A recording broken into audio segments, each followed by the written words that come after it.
And we're live.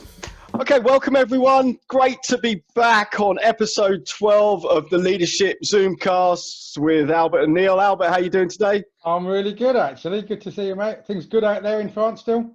Things are good apart from the fact I'm going to have to quarantine when I come back now, but say la vie, I'm sure I'll find something to do with 14 days at home. Exactly. More Zoomcasts, I think. Yeah, well, look, welcome everyone. Great to say we've got another guest with us today. So we're really honoured to have with us Zoe Bowman. Zoe is my sister-in-law, I have to say, but she's a lead firefighter over in Preston Circus in Brighton. So she's going to spend some time with us and talk to us about what life is like in the fire and rescue service. So Zoe, welcome. Good to see you here. How are you? Thanks for having me. Yeah, good, thank you. So you've just come straight off a shift, right? I have this morning, yeah, just off of nights. So we're sitting here in the afternoon, and I think Zoe was off and saving lives and activity last night. Yes. Was it a busy night? It was a busy night, yeah. It was quite an interesting night, just with bits and bobs, but all the incidents were a bit tricky at points, you know.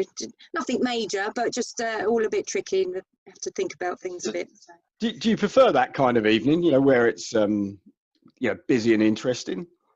Yeah, as long as it's before midnight. Oh, okay, right, yeah. Yeah. Get that. No, it makes it interesting. I'd be bored otherwise. So no, it's good to be on a busy station and lots of diverse incidents and diverse people and all sorts of stuff. So, yeah. So good to have you with us, Zoe. Tell us a little bit about yourself, Zoe, just so people know who you are, what you've done, and what you're up to now. And then okay, so I joined the fire service in 1996, and as a firefighter at Hove station, I was a firefighter for about 4 years. Just stayed at the position I was, just learning the job, and no real desire to move onwards and upwards. And then at about 4 years, my then manager then gave me the push, given me the push and tried to give me the confidence to carry on and get promoted to crew manager. Then was leading firefighter, so crew manager, and that's where I've stayed now for however many hundreds of years. So I've done about 24 years now, and I've just stayed at that level. Again, not really having the desire to move onwards and upwards, and just quite enjoying being in charge of a small sort of crew, and learning. I found that I've learned every day that I've worked. I've continued to learn how to lead and how to lead incidents. I think every incident is so different that you can learn every time. So I've been quite happy to stay in the position that I'm at the moment. So well, the series we put together here, we're branding around as the leadership detectives, and our quest at the moment is to kind of uncover the secrets to leadership, and we're trying to look in all areas of walks of life, right? So talking to you about fire and rescue services is a great place to be. But just a quick thought on, how did you get into it? What was your inspiration to even join the fire service at the time, or now the fire and rescue service? Well, I think that was probably my dad. My dad was a firefighter and went up to the higher ranks and officer level, and he never really agreed with women being in the fire service. And they were starting to dribble in, and he didn't really like it. So I was a bit of a naughty teenager and thought, wow, if he doesn't like it, then I might go for it. So I did secretly sign up for the initial tests and things like that, and then realised that I didn't have a lift, so I had to ask him to give me a lift to the training centre, and that's when it was out in the open. So and from then on, he supported me every step of the way. But he wasn't. I think he was protecting me more than anything. But, What was it like being, in the mid-90s, being a woman firefighter? Well, I think I was a little bit blinkered to it. I didn't really realise the strength of feeling amongst the men, you know, that there had been women in the, you know, there had been women previous to me, but not many. I think I was about the fifth or the sixth woman in East Sussex. Wow. So it was still new territory. I was the first woman, I believe, at Hove Fire Station. So I think they all got interviewed beforehand on how to treat me and take down any offensive pictures and things like that, you know, and it was all treading new ground really. But I have to say, all in all, I got treated very well, and I didn't really come across nothing that I knew about anyway, that any issues. There was a few people, but then I just had to prove myself and prove to them that I was just a normal person, and I gave back as good as I got, basically. So they realised they could banter it with me as they would, you know, any other person on the watch, and I soon settled in, and they soon accepted me, to be honest. How do you prove yourself then in that sort of situation? What sort of things do you do? Well, I just had to be fitter, faster. Okay, all right. Not necessarily stronger, but you know, I just had to be more determined and to carry on like that. So brilliant. So that and then you became a leader 4 years later, and I'm guessing that was leading men. That was leading men, and that was leading the watch that I was a recruit on, or a probationer. And I don't necessarily think that was a good step to take, because they were the people that taught me, you know, and they saw me up and coming. And then all of a sudden I was telling them what to do. And that wasn't my finest moment. It wasn't, I was pushed into the position again, pushed in a nice way, you know, an encouraging way, you know, to build my confidence and everything else.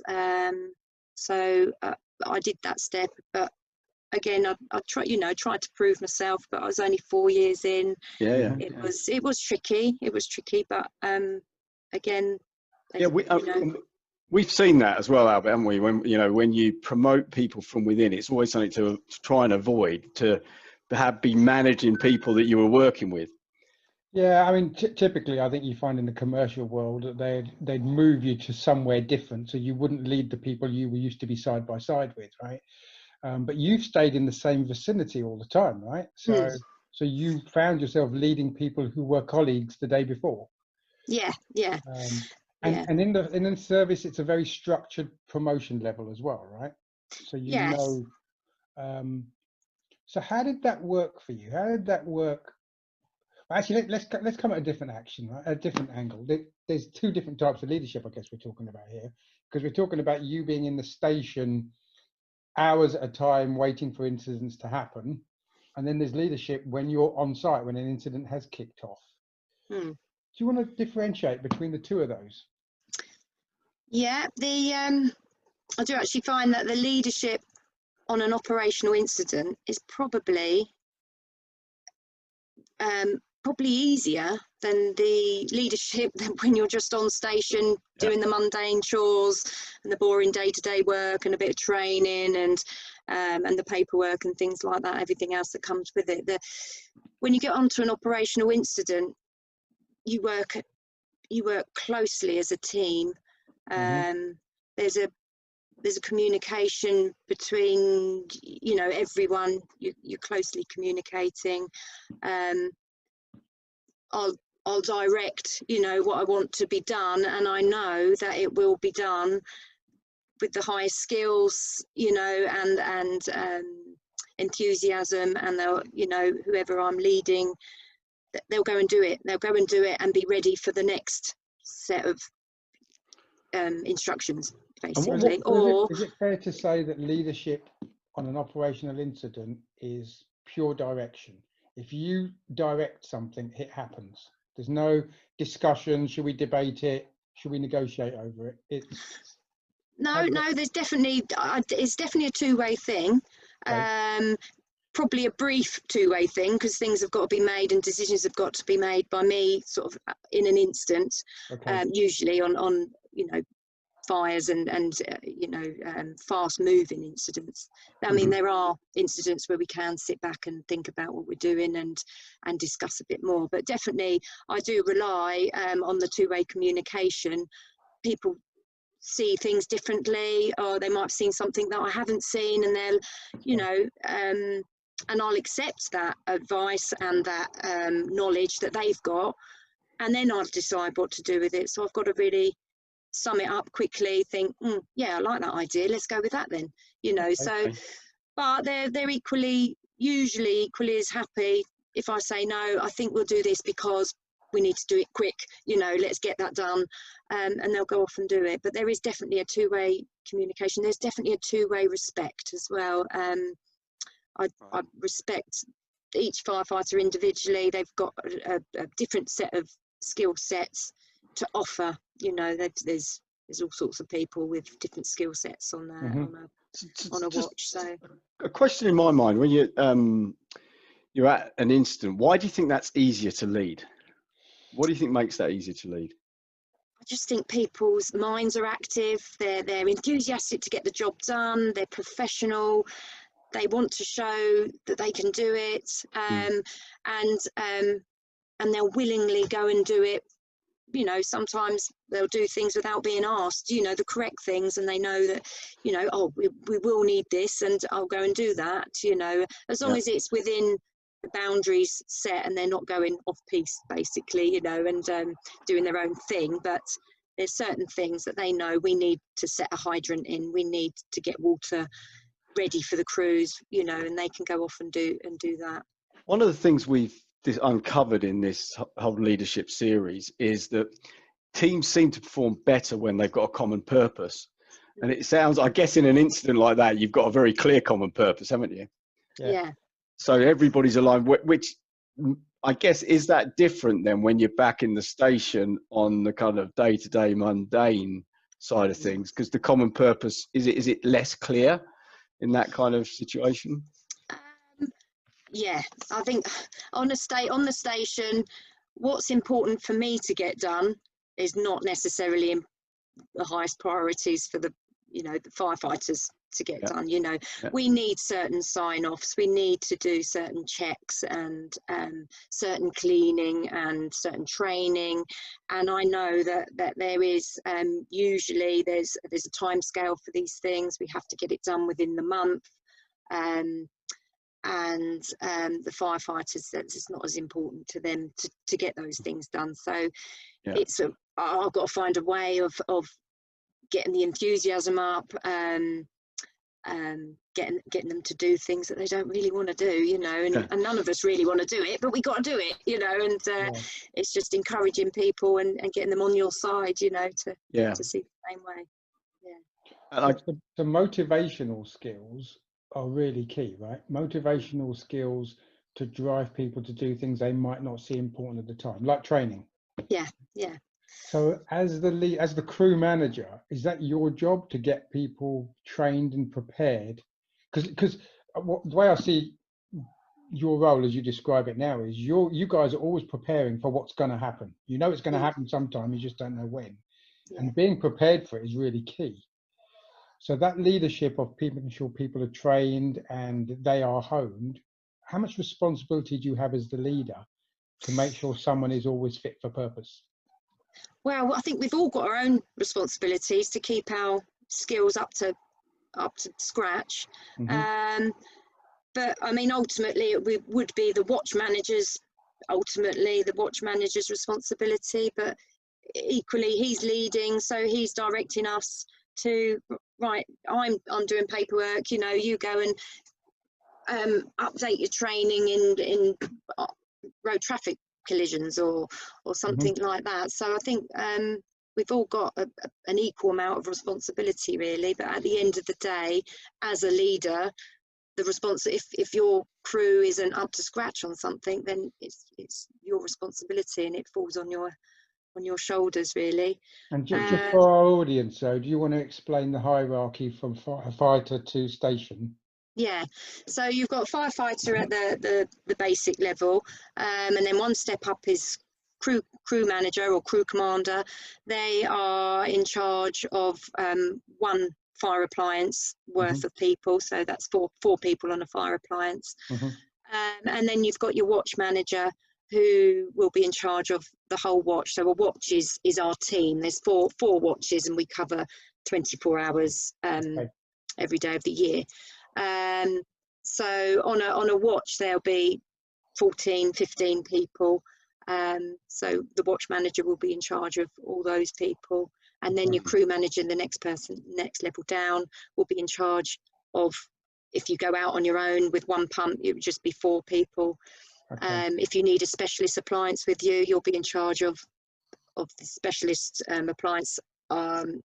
We've got an aerial ladder platform, which is a big ladder that goes to tall buildings. So you might be in charge of them as well. So there'll be 6 of you. If the watch manager's off, then crew manager will step up and be in charge of the whole watch. So you have 1 watch manager per watch, and then there's 3 crew managers per watch as well. So have you stepped up to watch manager? Have you had to do that? I'm crew manager. Yeah. But have you ever had to step up? I've had, if the boss is off, then that'll be me riding the first appliance. So I'll be in charge of the whole watch. Okay. All right. Sorry, Neil, you had something. Just a question I was thinking of. So because I guess it must be a very close team on one pump or fire engine. Do you select that team? No, it's all done on skill sets. You'll have your drivers, people that need to wear BA to keep up their BA wears, breathing apparatus, I should say. Your breathing apparatus wears. So it's sort of done, not randomly, but you're looking at what people need to do every day. They haven't had a drive for this set of duty, so they'll need to drive, and they need to wear breathing apparatus. And so is your team the same team each day, or does it change?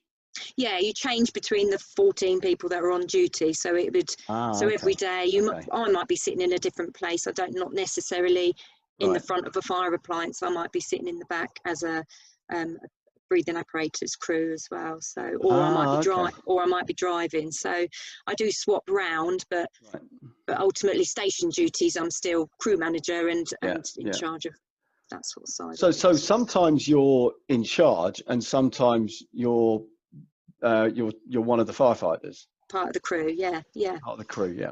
Wow. Okay, so how does that? How does that? So that's a real mindset switch. You can see Alba and I kind of going, how do we make that switch? Because it's really difficult switching from being a leader to being a soldier, or a firefighter. Team member. Yeah, team member. Yeah. How do you make that switch in your head? I think I've always got that stance where if we're on a fire ground and I am part of the crew, depending on what you've been assigned to do. So if I'm in breathing apparatus, then I'll be in charge of the breathing apparatus team. So I'd still be in charge or leading a team of the team of 2 that go into to wear breathing apparatus into the fire.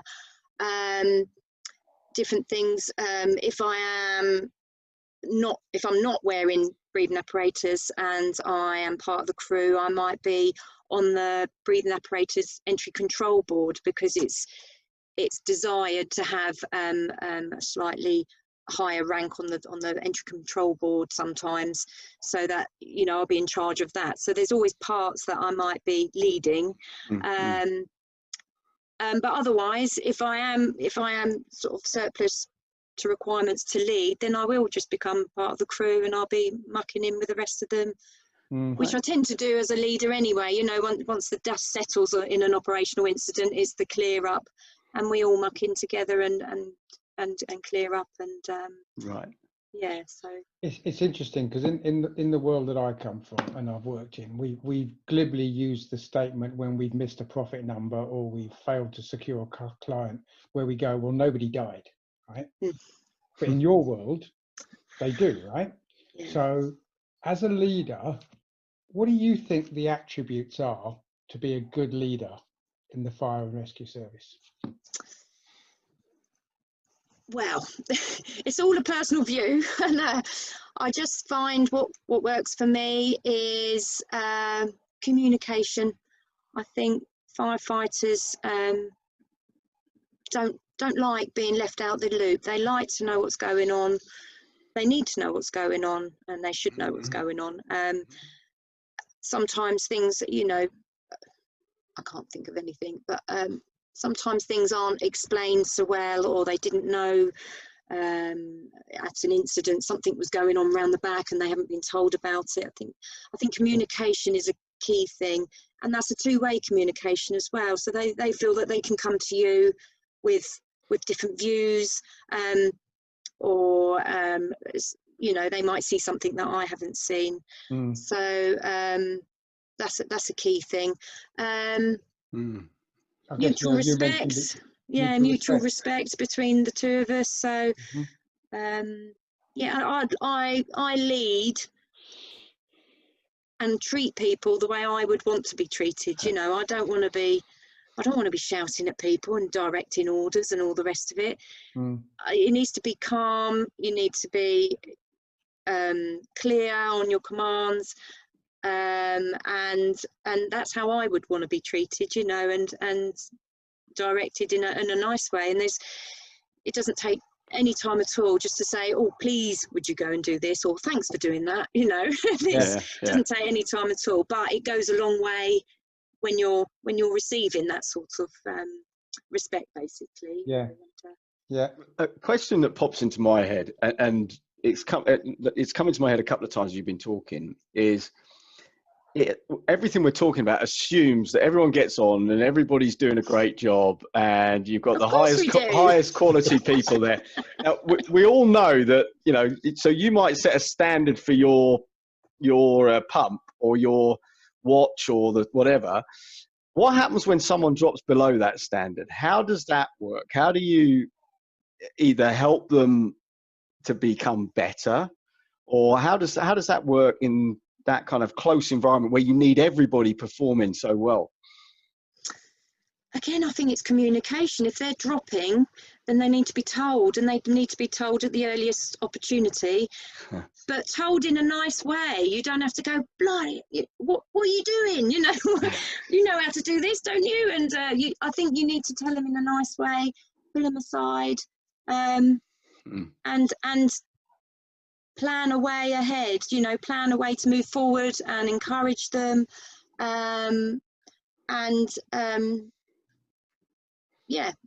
support them, basically. More if there's anything going on behind the scenes, why they've performed poorly, or do they need more training, and do some specific training just with them.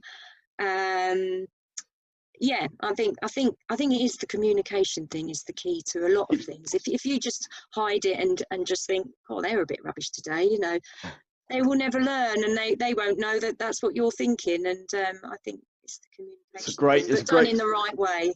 There's a great learning point there, actually, for all our listeners here, because we've talked about communication so many times on pretty much every single one of our episodes. Good leaders are good communicators. But something you've just said, which I think we can all be really poor at,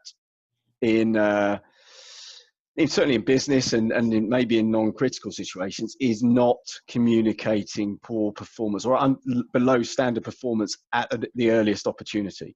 So I think there's a really, really good learning point in there. And what you said, which I don't think you realize is how powerful it is and take them to one side, and your intention is you want to help them. You're not trying to beat them up. You're not trying to reprimand them. It's, you know, it's not, you're not doing it in front of the whole group of their colleagues. And that's another really, really important leadership lesson. I think there's another key point that Zoe pulled out there as well, Neil, which is why, right? I don't think they woke up that morning and said, let's go into work and be rubbish today, right? So why? Something may have changed in their lives, something may have changed in themselves. And until you have that two-way conversation, you bawling them out doesn't fix anything, right? So you probably don't realize how many buttons you hit in that statement just there. Like. That was, and so I've got question, I guess, to dig just to, what's the hardest situation where you've had to be a leader in? What's the hardest, you know, where you think, I think this is really challenging my leadership skills?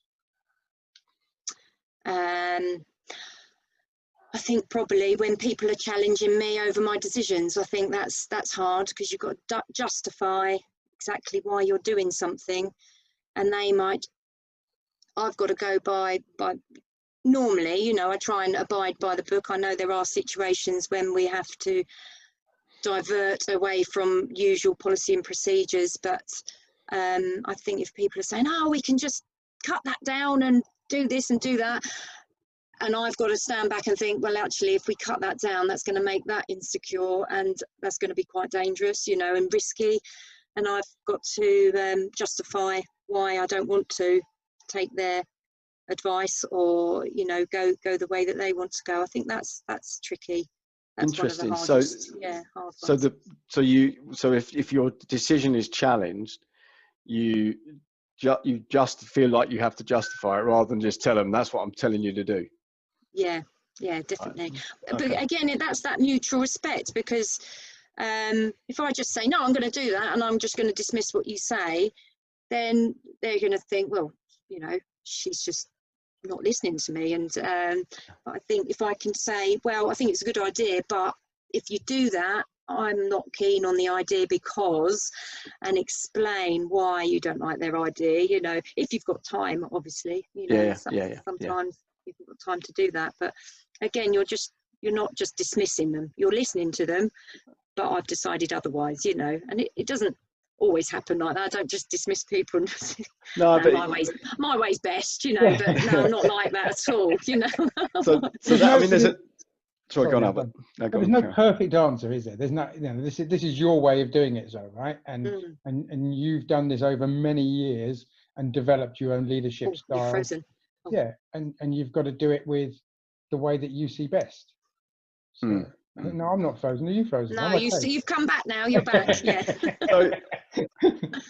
And you've mentioned it a couple of times, actually, or no, more than a couple of times. And again, I think it's a really important lesson to just make sure people have picked up on, which is this seeking input and having that the two-way communication where people are being told what's going on, but they're also being listened to. And that can easily be forgotten. When we talk about communication, we tend to talk about, you know, us as leaders talking to people, but actually the listening and taking input to help build the decision process is also a really important learning point, I think, from this as well. So I was thinking about a question around when, you know, an example where you really felt, wow, that was great leadership from someone you were led by. You know, there was a moment or a situation or just an individual who you thought, wow, that was great leadership. They're a great leader. And what made them a great leader? Have you got a good example of that? I can think of great leaders. I can't necessarily think of an actual incident, but I think in my eyes, a good leader is someone that listens, someone that acknowledges that you're there, because we've got, you know, there has been leaders in times gone by that don't even say hello. You know, they're on the station and they don't even say hello, and that's quite demoralising. And you just feel a bit insignificant when that happens. I think that the good leaders are the personable ones that acknowledge you're there. You feel that they listen to you as well. I suppose a good leader is confident in their decisions as well. It's interesting what you say about the acknowledgement, right? Because some of us could take a view. I mean, I could be guilty of taking a view that people who work in a fire and rescue service are tough guys, right? And they don't need mollycoddling and stroking and all that stuff. But they're human beings, right? Yeah. They still need some recognition of the job that they're doing and their presence. And it's interesting because we probably all have our own perception of what it's like from one industry to the next.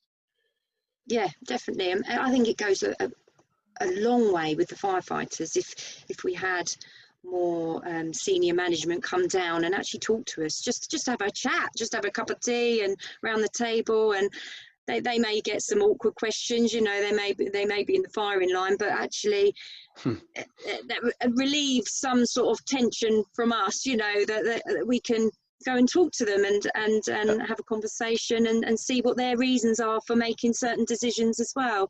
And I think that goes a long way. There's often been times when we don't see senior management, and they're just names. We've never seen their faces unless it's a big incident. And yeah, I think it's the hierarchy, because it's interesting when I'm coaching leaders and I, you know, when I'm talking to them, I say, you know, that what you're describing there is kind of like a round table where you go and sit down with your team, your employees, and you just ask for feedback. Just tell me, you know, there's nothing off the table. You just tell me what you think, and I'm not going to defend it. But one of the things I find is I've seen it work really well is when the team go and say to the boss, can you come and sit down with us for an hour? Because we'd really like to just have a chat. I don't know, does it work like that in the fight, or does it have to come top down? No, it does work like that actually, but it's just nice to have the higher ranking officers offer themselves, you know, and put themselves in that position. But yeah, there has been times when we've had officers come down, just, you know, because we've asked for them to come down, or my manager certainly has, and it's been nice. It's been a way to get a few things out in the open, you know. Again, it's the communication comes down from up the top as well. It's nice to know what's happening and be clear and actually get it from the horse's mouth rather than just read it in one of the newsletters or something like that. So, exactly. That was, So you're 24 years in the role, got into leadership fairly early on, and from what I understand, you're pretty successful at what you do, right? How would you? Depends. It depends who you're asking. Right? Yeah. How would you advise anyone watching this, a more junior member in the fire and rescue service, if they wanted to become a leader? What advice would you give them? God, what do you give them? Definitely the highest one would be treat people as you want to be treated, because you'll get it back. You'll get respect back, and you'll get them to be willing to work with you. You need to find a way that you can get them to work with you, because without your team you're nothing, you know. And it just doesn't work. You've got to have your team behind you, and I think know that you're not always going to please everyone. You can do your utmost to please the majority, but you're not going to please everyone all the time. But it's nice to have, you know, to do the majority of the time. It's nice to have your team on your side and for everyone to be working together. And it would be so easy if everyone was happy all the time. So exactly. Be happy to lead. Yeah. I think we're probably there on the clock, aren't we, Neil? I don't know if we've got. I'm going to ask. I've got two more questions in my mind. One of them's kind of a bit of a fun one, but there's a leadership question in there somewhere as well. But if you could be asked any question about leadership, what question would you love to be asked? Question. I think it would be, how do you keep everyone happy? You know, Okay. I think it would be that one. And if you were going to answer that question, what would you say? It's a bit of give and take. I think you've got to. It's got to be a mutual thing. So you're asking people to do things that are a bit mundane, but after that we can do a gym session, or, you know, or we might have stand down, or, you know, you've got to. It's a bit of a carrot on a stick as well, you know, and yeah, that's how I sort of work it. Or I'll make a banoffee pie. I don't know, one of those. Zoe banoffee pie is pretty good, I have to say. It is pretty good. And I guess I got a bit of a fun question, because I haven't been in a fire station ever, I don't think. And the only thing I've seen is on television. So Do they have a pole in the fire station these days? They do. They do. Do they really? We still use them. Yeah. Yeah. We still use them. It's the quickest and I think it's the safest way to get down from upstairs. We're at a fire station which is a traditional fire station, a really old one. I think it was 1940s or something. So really, really very high ceilings. So if you're running downstairs, I think you're more likely to have an accident. So yeah, we do. Wow. We do use a pulse. It's a little bit like Bridget Jones when I'm coming down it though. So I have to say that was in my head all the time you were talking, and I'd forgotten about that. I'd forgotten about it. Oh, that's fantastic. Go on, Albert. I'll let you do the wrap up then. Look, Zoe, thank you very much for your time. It's really useful to have done this. We've been looking at different areas of the world and the world of work. So to have you with us today was really good from the Fire and Rescue Service. Thank you very much for your time. Thanks for making me do it. No, you're very welcome. Thank you, Zoe. It's been great. Some great lessons in there as well. And I'll put some notes in the show notes below on what we've learned today. It's really good stuff. So to our audience, I hope that's been useful, guys. Please subscribe here. If you're watching on YouTube, don't forget you've got the button to subscribe here. Give us your feedbacks, give us your comments.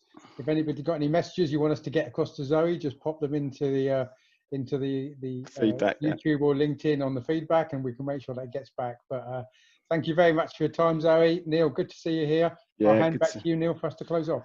No, okay, that's it. Thank you, Zoe. It's been a great session.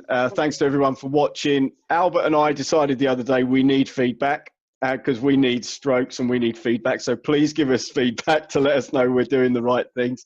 But listen, have a great week, everyone. And Zoe, good luck this evening. I hope you have a reasonable evening at work this evening. Yeah, thanks very much. Thanks for having me. Cheers. Bye-bye. Bye. Cheers, Bye. guys. Take care.